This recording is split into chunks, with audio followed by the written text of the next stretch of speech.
मेरा नाम सुमित है। कांता प्रसाद एक मेहनती और जिम्मेदार बैंक अधिकारी थे। उन्होंने अपने जीवन में कड़ी मेहनत की थी और अपने परिवार के लिए अच्छे भविष्य के सपने देखे थे।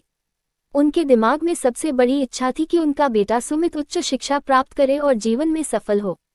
बैंक में काम करते समय कांता प्रसाद ने देखा कि उनके कई सहयोगी अपने बच्चों को विदेश भेज रहे हैं। इससे उन्हें भी प्रेरणा मिली और उन्होंने सुमित को विदेश में पढ़ाई के लिए भेजने का सपना देखा। वे जानते थे कि यह कदम सुमित के भविष्य के लिए बेहतरीन होगा और उसे एक अलग दृष्टिकोण और अवसर देगा। समय बीतता गया और सुमित ने अपनी इंजीनियरिंग की पढ़ाई पूरी की। सुमित ने बीई की डिग्री हासिल की और अब वह मास्टर्स के लिए तैयार था। कांता प्रसाद ने घर की परिस्थितियों और सुमित की शिक्षा के बीच संतुलन बनाए रखा।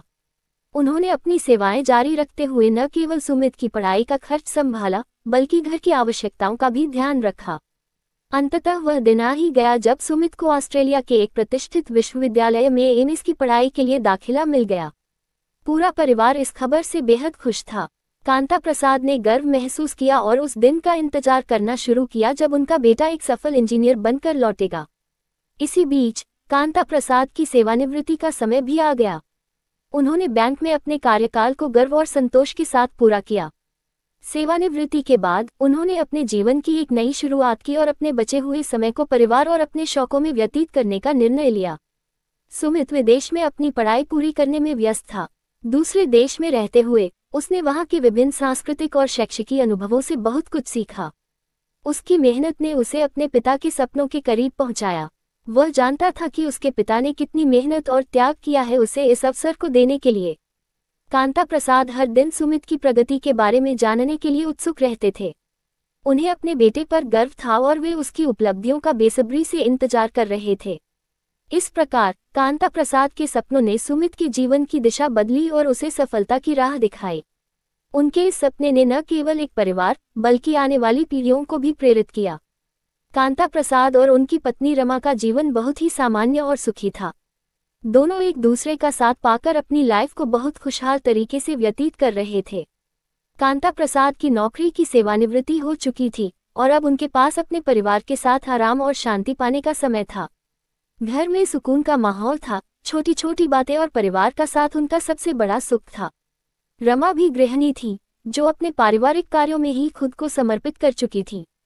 दोनों मिलकर अपने जीवन की हर खुशी को गिनते, एक दूसरे का साथ कई सुख दुख में निभाते। उनके जीवन का सबसे बड़ा गर्व था उनका इकलौता बेटा सुमित। सुमित की पढ़ाई के लिए उन्होंने बहुत संघर्ष किया था। कई बार मजबूरी में घर का खर्च चलाने के लिए अपनी जरूरतों का बलिदान दिया था। लेकिन आज जब सुमित विदेश में उच्च शिक्षा प्राप्त कर रहा था तो ये गर्व उसके माता पिता के चेहरे पर झलक रहा था। उन्हें यकीन था कि उनका बेटा अपने अनुभव और मेहनत से बहुत बड़ा आदमी बनेगा। सुमित के लिए विवाह के प्रस्ताव लगातार आ रहे थे। घर वाले, रिश्तेदार और दोस्त भी अपने अपने परिचितों के हैंडशेक कराते हुए कह रहे थे कि अब समय आ गया है कि सुमित की शादी कर दी जाए। कांता प्रसाद और रमा दोनों ही इस बात के लिए तैयार थे। वे जानते थे कि उनका बेटा एक समझदार और परिपक्व युवक है जिसे अच्छी जिंदगी बिताने का हक है। उनके मन में भी यह इच्छा थी कि उनकी जिंदगी में अब आनंद का रंग आए और उनका परिवार खुशियों से भर जाए। वह अपने बेटे के विवाह के लिए बार बार विचार कर रहे थे। हर प्रस्ताव पर जागरूकता और खुशी के साथ विचार करते। उन्हें अपने बेटे की खुशी सबसे ज्यादा प्यारी थी और वे चाहते थे कि उसका जीवन किसी खुशहाल परिवार के साथ जुड़ जाए। रमा भी यही चाहती थी कि सुमित का जीवन सफल हो और वह एक अच्छे साथी के साथ अपनी नई जिंदगी शुरू करें। जब वह सुमित से बात करते तो उसकी बातों में भी परिवार और शादी का जिक्र होने लगता। सुमित भी अपने माता पिता की खुशी में खुश था और अपने भावी जीवन साथी के बारे में सोचकर वह बहुत ही संतुष्ट और प्रेरित महसूस करता था। वह जानता था कि उसका परिवार उसकी खुशी में शामिल है और उसके सही फैसले के लिए उनका समर्थन मौजूद है। सामाजिक जीवन में सुमित की चर्चा आम हो गई थी। लोग उसकी शिक्षा, सफलता और अच्छे स्वभाव की तारीफ करने लगे थे। वे उसकी योग्यताओं का सम्मान करते और शादी के प्रस्ताव लाकर अपने रिश्तेदारों के सामने रखते। कांता प्रसाद और रमा को इस सारी स्थिति का गर्व था। उन्हें इस बात का सुख था कि उनके बेटे की सफलता और अच्छाई का माहौल बन रहा है। घर में शांति और खुशहाली का वातावरण था। दोनों पति पत्नी अपने बेटे की खुशियों के लिए प्रार्थना करते और उसको अच्छी जिंदगी बिताने का आशीर्वाद देते। वे महसूस करते थे कि उनकी मेहनत रंग ला रही है और अब उनका सपना पूरा हो चुका है। अंत में बाबा अम्मा की झोली में उनके बेटे की खुशियों का फल आ गया। सुमित ने अपने पिता और माता की उम्मीदों को पूरा किया। उनके जीवन में सफलता और समृद्धि का संचार हुआ। उनके सपनों का पूरा होना भी उनके परिवार की खुशी का कारण बना। इस रिश्ते ने उन्हें और भी मजबूत और खुशहाल बना दिया। अब वे अपने बेटे की शादी का बेसब्री से इंतजार कर रहे थे, ताकि सारी खुशियों का जश्न मनाया जा सके। रामनिवास का बड़ा बेटा सुमित एक सामान्य परिवार में जन्मा था। उसकी शुरुआत भी आम थी, लेकिन धीरे धीरे उसकी बातें और कामकाज अलग ही नजर आने लगे। वह अपने आप को बेहद अलग, खास और ऊंचाइयों के शिखर पर मानने लगा था। उसकी सोच, उसकी हरकतें और बोलने का तरीका भी बदलने लगा था। सुमित अपने दोस्तों और परिवार के सदस्यों के बीच काफी प्रसिद्ध हो गया था। हर कोई उसकी तारीफ करने लगा था। एक दिन उनके मित्रों ने कह दिया, सुमित, तुमसे तो हर कोई सीखना चाहेगा। तुम अपने अनुभव, सोच और समझ से अपने आप को बहुत अलग और महान समझने लगे हो। परिवार वाले भी उसकी तारीफों में लगे रहते, उसकी मेहनत का सारा श्रेय उसे ही देते। सुमित को भी इस सराहना का भान हुआ। वह अपने आप को और भी ऊपर उठाने लगा। उसने अपने आप को इतना आत्मविश्वासी बना लिया कि अब वह किसी की सुनने की नौबत ही नहीं समझता था। वह मानने लगा कि वह सबसे ऊपर है और उसकी सलाह ही सही है। उसने अपनी जमीन से ऊपर चलना शुरू कर दिया, जैसे वह ऊपर आकाश में उड़ रहा हो। लेकिन धीरे धीरे इस ऊंचाई का एहसास परिवार और दोस्तों के दिलों में भी साफ होने लगा। शुरू में तो उनको बहुत अच्छा लग रहा था कि सुमित इतना सफल है, इतनी ऊंचाइयों को छू रहा है।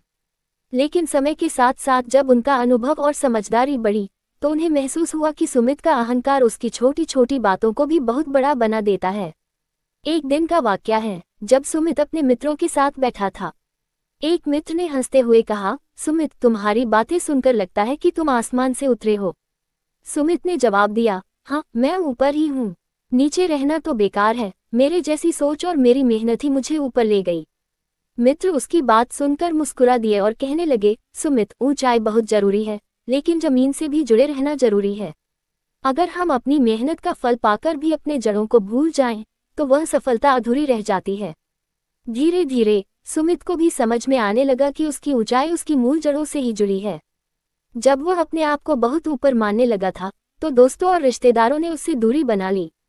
सबको लगा कि वह आत्मकेंद्रित हो रहा है, अपने आप को सबसे महान साबित करना चाह रहा है। उसने महसूस किया कि सफलता और ऊंचाई का सही मतलब यह नहीं है कि वह अपने आप को बड़ा मानने लगे, बल्कि इसका मतलब है कि अपने आप को और बेहतर बनाने के साथ साथ दूसरों का भी सम्मान करना। उसने अपने नजरिया को बदला और बुजुर्गों और दोस्तों के साथ अपने संबंध मजबूत किए। अब सुमित अपने अंदर की शील और सरलता को वापस ला पाया। उसने जाना कि असली ऊंचाई तो वही होती है जिसमें इंसान अपने आप को जमीन से जुड़ा रख सके। सफलता का अर्थ सिर्फ पैसा या यश नहीं है, बल्कि अपने अंदर की अखंडता और विनम्रता को बनाए रखना है। कांता प्रसाद अपनी लाठी के सहारे धीरे धीरे चलते हुए नीम के पेड़ के नीचे बने चबूतरे पर बैठे। आज हवा में हल्की सी ठंडक थी, जो उन्हें उनके बीते दिनों की याद दिला रही थी। कैसे वक्त अपनी रफ्तार से चल रहा था, उन्होंने बुदबुदाया। उन्हें याद आया, सुमित, उनका पोता, कितना छोटा था जब वो आखिरी बार उसे गोद में खिला रहे थे। आंखों के सामने सुमित का हंसता हुआ चेहरा घूम गया। फिर वो दिन आया जब सुमित ने ऑस्ट्रेलिया जाने की बात कही। कांता प्रसाद का दिल थोड़ा सा डर गया था, लेकिन उन्होंने अपने पोते के सपनों को उड़ान देने का फैसला किया। 3 साल बीत गए। कांता प्रसाद को हर महीने सुमित का फोन आता था। वो बताता था कि कैसे वो अपनी पढ़ाई कर रहा है, नई चीजें सीख रहा है और अपने सपनों को पूरा करने के लिए जी जान से जुटा हुआ है। एक दिन सुमित ने फोन किया और बताया कि उसने एमएस की डिग्री हासिल कर ली है। कांता प्रसाद की आंखें खुशी से भर आईं, लेकिन सुमित ने आगे जो कहा वो सुनकर तो कांता प्रसाद की खुशी का ठिकाना ही न रहा। सुमित ने बताया कि उसे अब यूएस जा रहा है, जहां उसे एक मल्टीनेशनल कंपनी में मोटे पैकेज की नौकरी भी मिल गई है। कांता प्रसाद के लिए यह बेशक बहुत ही बड़ी खुशी की बात थी। उनका पोता, जो कभी उनकी उंगली पकड़कर चलता था, आज दुनिया में अपनी पहचान बनाने जा रहा था। उन्होंने भगवान को धन्यवाद दिया और सुमित को फोन पर खूब आशीर्वाद दिया। लेकिन जैसे जैसे दिन बीतते गए, कांता प्रसाद को सुमित की याद सताने लगी। वो उसे देखना चाहते थे, उसे गले लगाना चाहते थे और उसकी सफलता की कहानी अपनी आंखों से देखना चाहते थे। एक दिन कांता प्रसाद ने फैसला किया कि वो सुमित से मिलने यूएस जाएंगे। उन्होंने अपने बेटे से बात की और उसने तुरंत टिकट बुक करा दी। जब कांता प्रसाद यूएस पहुंचे तो सुमित उन्हें एयरपोर्ट पर लेने आया। कांता प्रसाद ने उसे देखते ही पहचान लिया, भले ही वो थोड़ा बदल गया था। उन्होंने उसे कसकर गले लगाया और उनकी आंखें खुशी से भर आईं। सुमित ने कांता प्रसाद को अपना घर दिखाया, अपनी नौकरी के बारे में बताया और अपने दोस्तों से मिलवाया। कांता प्रसाद ने देखा कि सुमित कितना खुश और सफल है। उन्हें गर्व महसूस हुआ कि उन्होंने अपने पोते को उसके सपनों को पूरा करने के लिए प्रेरित किया। कुछ हफ्ते बाद कांता प्रसाद वापस भारत लौट आए। उनका दिल खुशी और संतुष्टि से भरा हुआ था। उन्होंने महसूस किया कि वक्त चाहे कितनी भी तेजी से क्यों न चले, परिवार का प्यार हमेशा बना रहता है और यही प्यार उन्हें हमेशा जोड़े रखेगा, चाहे वो कितने भी दूर क्यों न हों। कांता प्रसाद और रमा खुशी के नशे में चूर थे। सुमित की तरक्की, उसकी सफलता, सब कुछ एक सपने जैसा लग रहा था। कांता प्रसाद अक्सर रमा से कहते, देखो हमारा सुमित कितना आगे बढ़ गया, हमने कभी सोचा भी नहीं था कि वो इतना नाम करेगा। रमा भी मुस्कुराती और कहती, हाँ जी, भगवान की कृपा है। वे दोनों सुमित के विवाह को लेकर सपनों के खूबसूरत संसार में खोए हुए थे। वे कल्पना करते थे कि सुमित की दुल्हन कैसी होगी, शादी में कितने मेहमान आएंगे और कैसा माहौल होगा। रमा ने तो यहाँ तक सोच लिया था कि वो अपनी बहू को क्या क्या सिखाएंगी। एक दिन सुमित ने फोन किया। कांता प्रसाद और रमा ने हमेशा की तरह खुशी खुशी फोन उठाया, लेकिन सुमित ने जो कहा उससे उनके पैरों तले जमीन खिसक गई। सुमित ने बताया कि उसने अपनी ही कंपनी में नौकरी करने वाली एक फ्रांसीसी लड़की एडिला से शादी कर ली है। कांता प्रसाद और रमा सन्न रह गए। उन्हें कुछ समझ में नहीं आ रहा था। वे तो सोच रहे थे कि सुमित उन्हें बताएगा, उनसे राय लेगा और फिर वे धूमधाम से उसकी शादी करेंगे। लेकिन सुमित ने तो सीधे शादी ही कर ली, और वो भी एक विदेशी लड़की से। क्या कहा तुमने? कांता प्रसाद ने हकलाते हुए पूछा। हाँ दादाजी, मैंने एडिला से शादी कर ली है, सुमित ने दोहराया। वो बहुत अच्छी है, मैं चाहता था कि आप लोग उससे मिलें। कांता प्रसाद और रमा बहुत ही जल्दी यथार्थ के धरातल पर धराशायी हो गए। उनके सारे सपने, सारी कल्पनाएं पल भर में टूटकर बिखर गईं। उन्हें लग रहा था जैसे किसी ने उनके सीने पर पत्थर रख दिया हो। रमा रोने लगी, ये क्या कर दिया सुमित ने? हमने तो सोचा था कि हम अपनी पसंद की बहू लाएंगे, हमारी संस्कृति, हमारे रीति रिवाजों को समझने वाली। कांता प्रसाद चुप थे। उन्हें गुस्सा आ रहा था, दुख हो रहा था और निराशा भी हो रही थी। उन्होंने सुमित से कहा, तुमने हमसे बिना पूछे शादी कैसे कर ली? क्या हमारी कोई इज्जत नहीं है? सुमित ने जवाब दिया, दादाजी, मैंने आपको बताने की कोशिश की थी, लेकिन मुझे डर था कि आप लोग मानेंगे नहीं। एडिला बहुत अच्छी है, वो मुझसे बहुत प्यार करती है और मैं भी उससे बहुत प्यार करता हूँ। कांता प्रसाद और रमा ने कुछ देर तक सुमित से बहस की, लेकिन कोई फायदा नहीं हुआ। सुमित अपनी बात पर अड़ा रहा। आखिरकार कांता प्रसाद ने हार मान ली। ठीक है, उन्होंने कहा, अगर तुम खुश हो तो हम भी खुश हैं, लेकिन तुम्हें एक बार हमें एडिला से मिलवाना चाहिए। सुमित ने वादा किया कि वो जल्द ही एडिला को लेकर भारत आएगा। कांता प्रसाद और रमा ने फोन रख दिया, लेकिन उनके दिलों में अभी भी एक अजीब सी बेचैनी थी। उन्हें नहीं पता था कि आगे क्या होगा, लेकिन वे जानते थे कि अब चीजें पहले जैसी नहीं रहेंगी। उनके सपनों का संसार टूट चुका था और उन्हें एक नई वास्तविकता का सामना करना था। सुमित और उसके माता पिता कांता प्रसाद और रमा के लिए ये समय बहुत ही चुनौतीपूर्ण था। सुमित ने हाल ही में एक विदेशी लड़की से विवाह किया था और उसके माता पिता इस बात को छिपाने की पूरी कोशिश कर रहे थे। उन्हें डर था कि उनके रिश्तेदार और समाज इस बात को स्वीकार नहीं करेंगे। इसलिए जब भी लड़की वालों की तरफ से फोन आता, वे टालमटोल कर देते, अभी नहीं, अभी नहीं।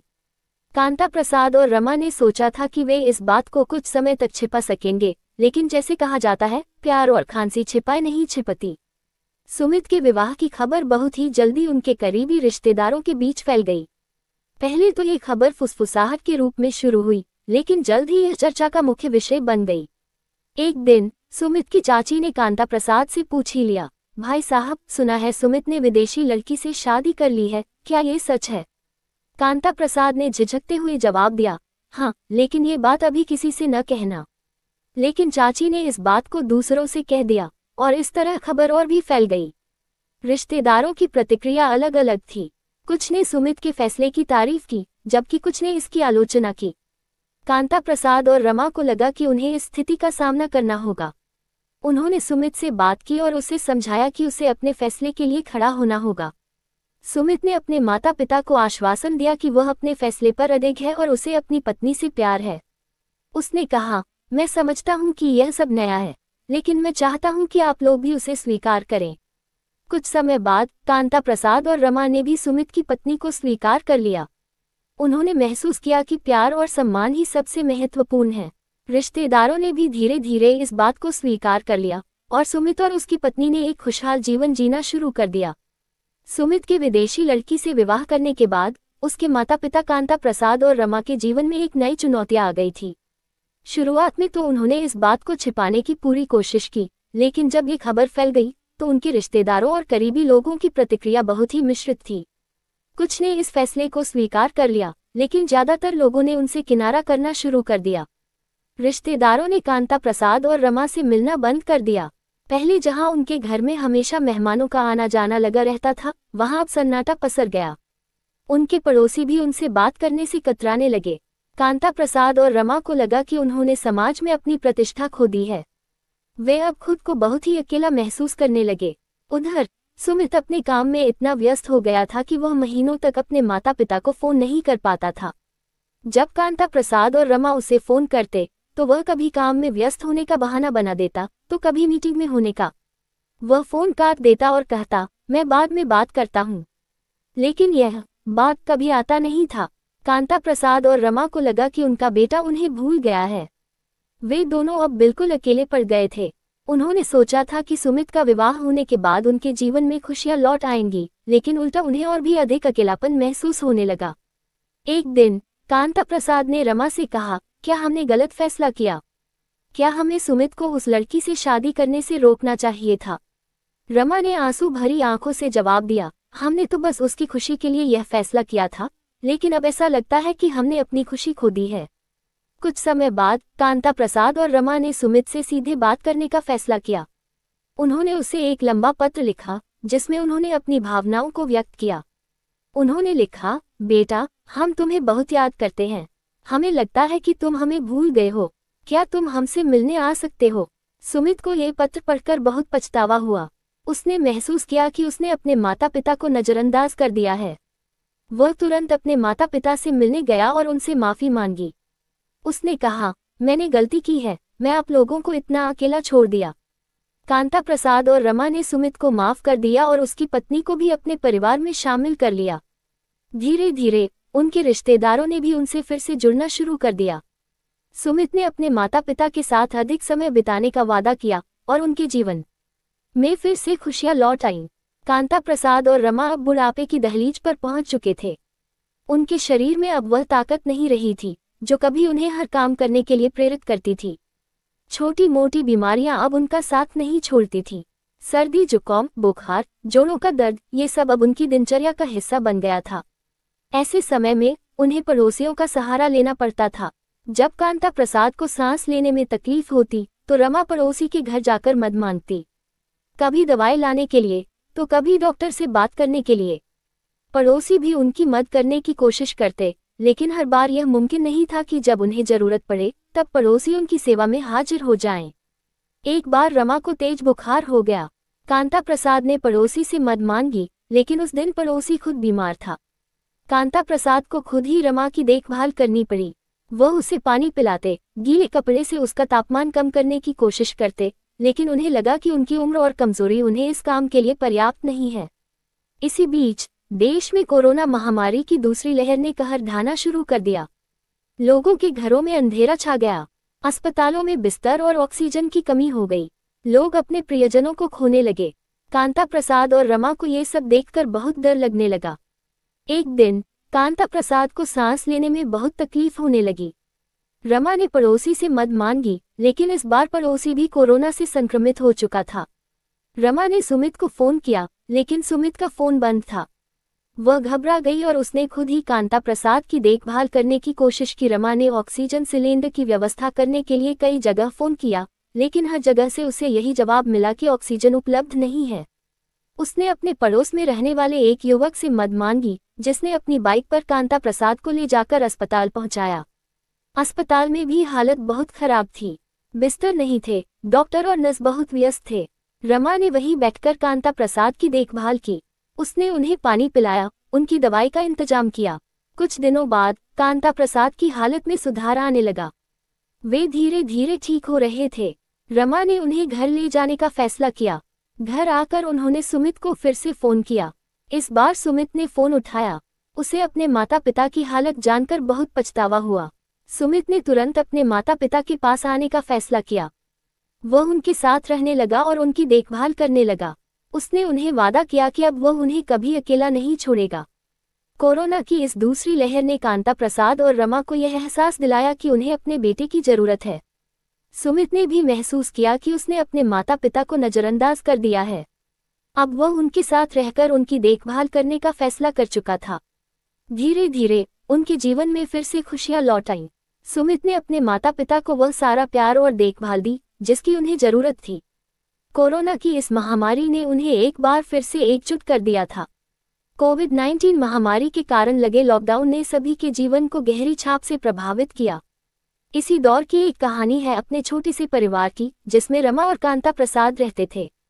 उनका घर एक शांत मोहल्ले में स्थित था, जहां कामवाली बाई यशोदा और घरेलू नौकर किशन उनके दैनिक कामों में मदद करते थे।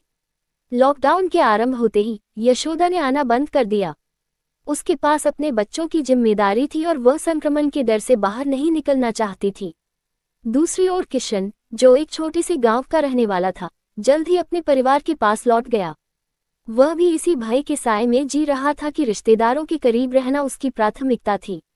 रमा को दमे की शिकायत थी और डॉक्टरों ने उन्हें अधिक सतर्क रहने के निर्देश दिए थे। लॉकडाउन के कारण सामान्य चिकित्सा सेवाएं सीमित हो चुकी थीं। नियमित जांच और दवाई के लिए बाहर निकलना उनके लिए जोखिम भरा हो गया था। तनाव और चिंता ने उनकी स्थिति को और खराब कर दिया था। कांता प्रसाद, जो डायबिटिक थे, नियमित रूप से चलने और स्वस्थ जीवन शैली का पालन करने के आदी थे, लेकिन अब घर में बंद होने के कारण उनके लिए यह संभव नहीं रहा। तनाव भी उनके स्वास्थ्य पर प्रतिकूल प्रभाव डाल रहा था।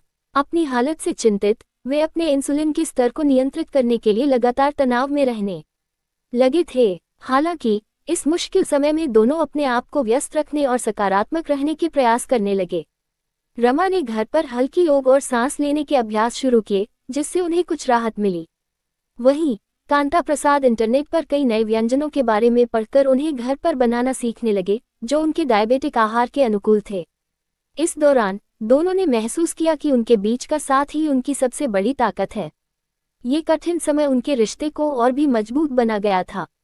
रमा और कांता प्रसाद ने निर्णय लिया कि चाहे परिस्थिति कैसी भी हो, वे एक दूसरे का सहारा बनेंगे और मुस्कान के साथ इस अनिश्चितता का सामना करेंगे। उस सुबह भी सुमित ने व्हाट्सएप पर एक के बाद एक ग्रुप में वही संदेश पेस्ट किए, तारांकन, टेक केयर, बाहर बिल्कुल मत जाना, मास्क जरूर पहनना। तारांकन उसकी उंगलियां कीपैड पर रूटीन की तरह चल रही थी। कोरोना का वक्त था। लॉकडाउन के चौथे महीने में लोगों की हिम्मत टूट रही थी, पर सुमित के लिए यह जिम्मेदारी निभाने का तरीका बन गया था। उसे यकीन था कि ये मैसेज भेजकर वह समाज की सेवा कर रहा है। पड़ोस में शामत आए जब मिस्टर शर्मा की सांसें तेजी से फूलने लगी। उनकी बेटी नीतू ने सुमित को फोन किया, भैया, ऑक्सीजन लेवल 85 पर है, अस्पताल में बेड नहीं मिल रहा। सुमित ने सुबकती आवाज सुनी, पर उसके हाथ व्हाट्सएप के कीबोर्ड पर थे। उसने जल्दी से एक स्टेटस डाला, तारांकन, प्रार्थना चेन, शर्मा अंकल के लिए दुआ करें। तारांकन फिर वह चाय पीने लगा। अगले दिन नीतू फिर आए। इस बार आंखें लाल थीं। पापा को वेंटिलेटर पर रखा है, पैसे चाहिए। सुमित ने सिर हिलाया, अरे, मैंने तो वार्निंग मैसेज भेज दिए थे। लोगों को खुद सतर्क रहना चाहिए। उसकी बहन प्रिया, जो कोरोना वॉलंटियर थी, ने गुस्से से टोका, भैया, मैसेज भेजना ड्यूटी नहीं, ढोंग है। असली मत तो वह है जब तुम नीतू के साथ अस्पताल भागो या फंड इकट्ठा करो। सुमित स्तब्ध रह गया। उसी शाम उसने देखा कि प्रिया और उसके दोस्तों ने शर्मा अंकल के लिए 2 लाख रुपए जुटाए थे। वे खुद राशन लेकर बुजुर्गों के घर जा रहे थे। उसकी टेक केयर वाली चैट्स उस वक्त खोखली लगी जब एक बूढ़ी दादी ने प्रिया के पैर छुए, बेटा, तुमने मेरे लिए दवाई तक पहुंचा दी। अगले दिन सुमित ने व्हाट्सएप ग्रुप्स को म्यूट कर दिया। उसकी जगह अब उसके हाथ में थर्मल स्कैनर और कंधे पर ऑक्सीजन सिलेंडर था। कांता प्रसाद एक बुजुर्ग व्यक्ति थे, जिन्हें अक्सर मौसम बदलने से कोई न कोई परेशानी हो जाती थी। उनके शरीर में उम्र के साथ साथ बहुत अधिक ताकत नहीं रही थी, फिर भी वे परिवार में सबसे हमेशा जिम्मेदार और प्यार करने वाले शख्स थे। एक दिन रात को कांता प्रसाद को अचानक तेज बुखार आया। उन्होंने सोचा कि शायद मौसम बदलने के कारण बुखार आया होगा, जैसे अक्सर होता आया है। बिना डॉक्टर को दिखाए घर में रखी दवाएं खा ली, लेकिन रात बीतती गई और बुखार कम होने के बजाय और बढ़ने लगा। अगले दिन भी उनका बुखार कायम रहा। परिवार में जितने भी घरेलू उपाय किए गए, कोई फायदा नहीं हुआ। परिवार के लोगों को चिंता होने लगी। उनकी बेटी रमा को लगने लगा कि यह सामान्य बुखार नहीं है। बड़ी चिंता में वह नजरें घुमाते हुए नजर आने लगे। 2 दिन बीतते बीतते कांता प्रसाद को सांस लेने में तकलीफ होने लगी। उन्हें महसूस हुआ कि उनकी सांसें तेज और कठिन हो रही हैं। मुंह का स्वाद भी चला गया था, जिससे उन्हें खारा या मीठा कुछ भी स्वाद नहीं मिल रहा था। रमाजी को समझ आ गया कि यह सामान्य जुकाम या मौसम का असर नहीं है। वह तुरंत परिवार के बाकी सदस्यों के साथ मिलकर चिंता करने लगी। उन्होंने तुरंत ही नजदीकी स्वास्थ्य केंद्र या अस्पताल जाने का फैसला किया। चारों ओर अफरा तफरी मच गई, क्योंकि उन्हें पता था कि इन लक्षणों का अर्थ कोविड-19 हो सकता है। अस्पताल पहुंचकर डॉक्टर्स ने उनकी जांच की और पुष्टि की कि कांता प्रसाद को कोरोना वायरस संक्रमण हो गया है। ये सुनते ही पूरा परिवार सदमे में आ गया। घर में ही पहले से ही दी गई दवाइयों का असर नहीं हो रहा था, अब तो स्थिति गंभीर नजर आ रही थी। डॉक्टरों ने तुरंत उनका इलाज शुरू किया और उसकी गंभीरता को समझते हुए परिवार को सावधानी बरतने की सलाह दी। रमा और उनके परिवार ने मास्क पहने, भीड़ से दूर रहने और स्वच्छता का ध्यान रखने का फैसला किया। जरूरतमंदों की मदद करने के लिए अस्पताल में आने जाने लगे, क्योंकि इस बीमारी ने सभी को अपने घेरे में ले लिया था। कांता प्रसाद कोई भी लक्षण हल्के मत समझिए। यदि बुखार के साथ सांस लेने में कठिनाई, स्वाद परिवर्तन जैसी बातें हों, तो तुरंत विशेषज्ञ की सलाह लें। कोविड-19 जैसी महामारी में सतर्कता और समय पर इलाज ही सबसे बड़ा हथियार है। कुछ दिन अस्पताल में बिताने के बाद कांता प्रसाद की स्थिति सुधरने लगी।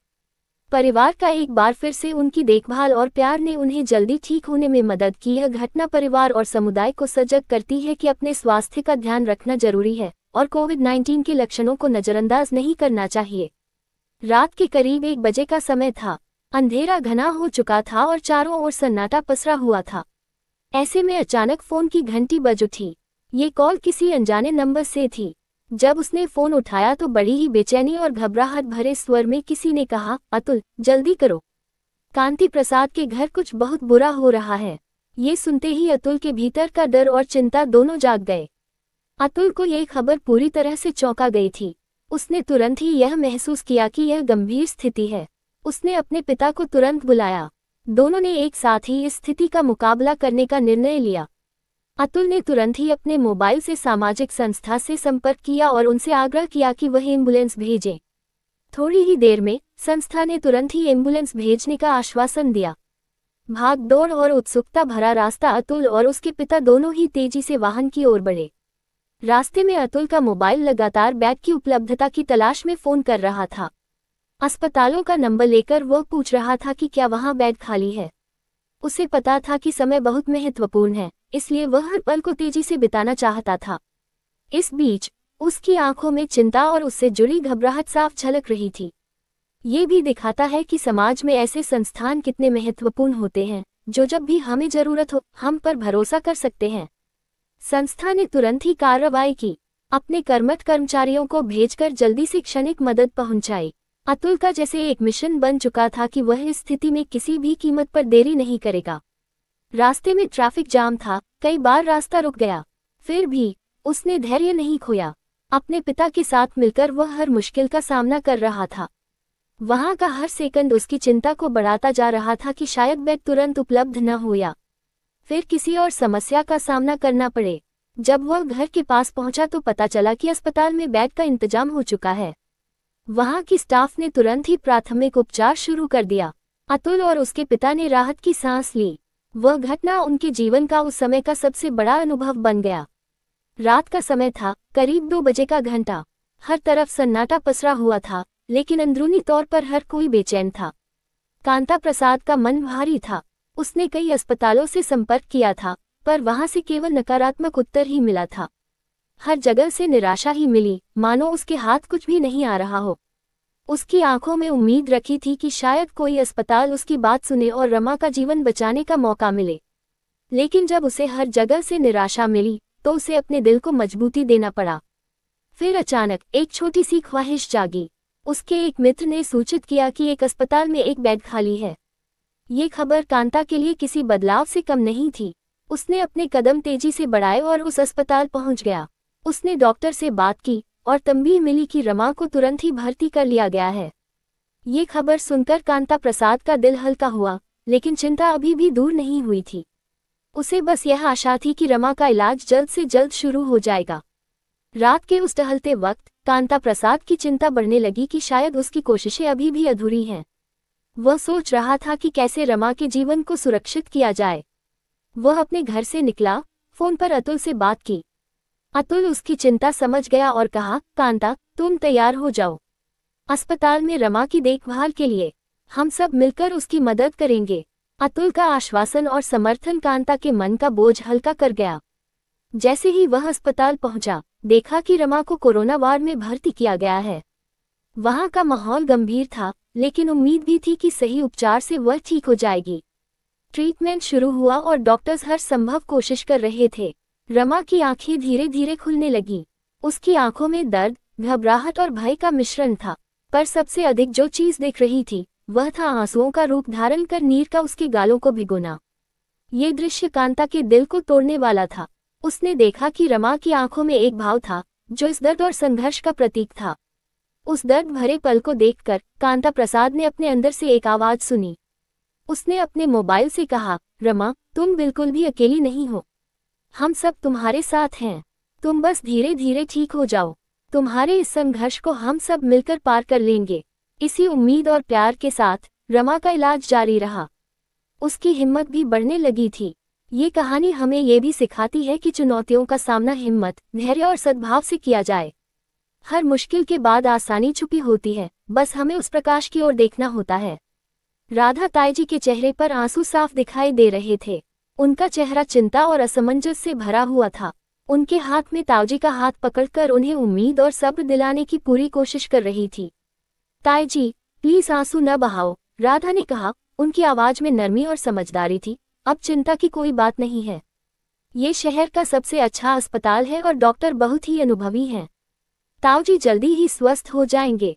ताईजी ने गहरी सांस ली और राधा की बातों पर विश्वास करने की कोशिश की। पिछले कई दिनों से जो तनाव उनके मन में था, उसे थोड़ा राहत मिला। ताईजी, राधा ने उन्हें सहारा देते हुए कहा, अब आप हमारे घर चलो। ताऊजी के ठीक होने तक आप हमारे ही घर पर रहना। अस्पताल में कोरोना मरीज के रिश्तेदारों को ठहरने की अनुमति नहीं है। राधा का घर अस्पताल के पास ही था और वह चाहती थी कि ताईजी उनके साथ कुछ समय बिताएं ताकि उनकी चिंता कुछ कम हो सके। ताईजी ने थोड़े हिचकिचाहट के बाद सहमति दी। वे जानती थी कि इस समय अकेले रहना उनके लिए कठिन होगा और राधा के परिवार का साथ उन्हें मानसिक रूप से ताकत देगा। जब वे राधा के घर पहुंचे, राधा की मां ने ताईजी का तहे दिल से स्वागत किया। घर का माहौल शांत और सकारात्मक था, जहां ताईजी थोड़ी देर में आराम महसूस करने लगी। राधा की मां ने उन्हें चाय दी और पास बैठकर बातें करने लगी। उनकी दुलार और अपनापन ताईजी के तनाव को थोड़ी देर के लिए भुला देने में मदद कर रहे थे। रात होने पर ताईजी ने खुद को काफी हल्का महसूस किया। राधा ने उनके लिए अलग कमरा तैयार कर दिया था। अगले दिन वे अस्पताल जाएंगी और डॉक्टर से ताऊजी की हालत के बारे में विस्तृत जानकारी प्राप्त करेगी। यहाँ घर के माहौल ने ताईजी को अपने अंदर की हिम्मत और धैर्य को पुनः खोजने में मदद की और उन्होंने महसूस किया कि चीजें जल्द ही बेहतर होंगी। परिवार का प्रेम और साथ कभी कभी सबसे बड़ी दवा साबित हो सकता है। अस्पताल के ठीक बाहर और परेशानियों के बावजूद ताईजी के मन में अब नई उम्मीद जाग चुकी थी। अपने परिवार के सहयोग से वे इस मुश्किल समय का सामना करने के लिए तैयार थीं। रमा का कंठ अचानक ही रुंध गया था, मानो किसी ने उसकी आवाज को कहीं खींच लिया हो। वह उलझी हुई सी बैठी थी, उसकी आंखों में असमंजस और दुख साफ झलक रहा था। उसके भीतर का दर्द इतना गहरा था कि शब्द रुक रुक कर ही बाहर आ रहे थे। उसका स्वाभाविक साहस और आवाज अचानक ही खो गई थी, जैसे उसकी उम्मीदों का सूरज ढल गया हो। उस दिन रविवार का था, घर में सब लोग व्यस्त थे। रमा ने सोचा था कि आज वह अपने मन की बात आज खत्म कर लेगी, लेकिन जब उसके सामने बात आई तो उसकी सांसें ही रुक गईं। उसकी आंखों में आशंकाएं और निराशा थी और उसके दिल में समझ नहीं आ रहा था कि कैसे वह अपने एक महत्वपूर्ण निर्णय को व्यक्त करे। उसकी आंखें झील जैसी शांत थीं, पर अंदर से वह ज्वालामुखी की तरह फटने को तैयार थी। अतुल, उसका एक करीबी मित्र और हीरो, अभी भी उसके पास खड़ा था। वह उसकी हालत देखकर बहुत चिंतित था। रमा ने अपने होश संभाले, पर उसकी आवाज कहीं खो गई थी। वह सिर्फ खामोशी से ही उसकी ओर देख रही थी, जैसे उसकी चाह हो कि शब्द खुद ब खुद निकल आएं। रमा का मन भी भरा हुआ था, पर उसे अपनी बात कहने का साहस नहीं हो रहा था। अचानक रमा का हौसला टूट गया और वह खामोशी से उठकर जाने लगी। वह धीरे धीरे अपने कदम बढ़ाती हुई, पर उसकी पीड़ाहर अंदाज में साफ झलक रही थी। वह अपने पीछे अतुल को छोड़ गई, जो उसकी तरफ देखता ही रह गया। उसकी आंखों में चिंता और समझदारी थी, पर वह कुछ भी कहने से पहले ही रमा कहीं खो गई थी। रमा का मन इतना भारी था कि वह अपने आप को संभाल नहीं पा रही थी। उसकी आंखें अश्रुपूरित थीं, पर वो अपने आंसू रोकती रही। वो चाहती थी कि अपने कमरे में जाकर अकेली हो जाए, ताकि अपनी गहरी पीड़ा को महसूस कर सके। रमा की खामोशी उस दर्द का प्रतीक थी, जो वह वर्षों से छुपाए हुए थी। बहुत समय से वह अपने अंदर के जज्बातों को दबाए रखी थी, पर आज ऐसा लगा जैसे उसकी सारी जज्बातें चूर चूर हो गई हों। उसकी सांसें भारी हो गई थी, पर उसके कदम स्थिर नहीं हो पा रहे थे। वह जानती थी कि अपने सच्चे दर्द को वह तभी व्यक्त कर पाएगी जब वो अपने आप से मिलेगी। अतुल ने उससे दूरी बनाना नहीं चाहा, बल्कि उसकी खामोशी उसकी सबसे बड़ी बात थी। उसने समझ लिया था कि आज रमा के लिए बोलना जरूरी नहीं है, बल्कि उसकी खामोशी ही उसकी सच्चाई कह रही है। अतुल ने अपने कदम पीछे खींचे और उसके रास्ते को उसकी मजबूरी समझकर छोड़ दिया। रमा के मन में बहुत कुछ चल रहा था। एक तरफ तो उसके अंदर का दर्द था, तो दूसरी तरफ अपने उसूल और सोच। उसकी खामोशी में बस इतना ही कहा था कि वह अभी बोल नहीं सकती, पर उसके दिल में कहीं ना कहीं उम्मीद की किरण भी जाग गई थी कि एक दिन वह अपनी पीड़ा को शब्दों में बयां करेगी। कांता प्रसाद को अचानक ही बहुत बुरी खबर मिली थी। उनका ऑक्सीजन का स्तर बहुत कम हो गया था। पिछले कुछ दिनों से उनके घर में चिंता का माहौल था। कोरोना महामारी के इस संकट का असर हर घर पर पड़ा था। अस्पताल में डॉक्टरों ने तुरंत उनका इलाज शुरू किया। उन्हें वेंटिलेटर पर रखा गया था, ताकि उनकी जीवन रेखा बनी रहे। उस समय हर पल मौत की खौफनाक दस्तक उनके आसपास मंडरा रही थी। उनके परिवार वाले बड़े डर के साथ डॉक्टरों की देखरेख में थे, ये सोचकर कि कहीं उनकी जान न चली जाए। कांता प्रसाद उस समय अपने जीवन और मौत के बीच खड़े थे। हर एक सांस भारी हो रही थी। जब वेंटिलेटर उनके फेफड़ों में ऑक्सीजन पहुंचा रहा था, तो उनके मन में बस यही था कि भगवान उनको फिर से जीवन दे। डॉक्टरों ने कहा था कि समय पर सही अस्पताल में बिस्तर मिल गया तो उनकी जान बच गई है। वह पक्के तौर पर जानते थे कि यह किसी चमत्कार से कम नहीं था।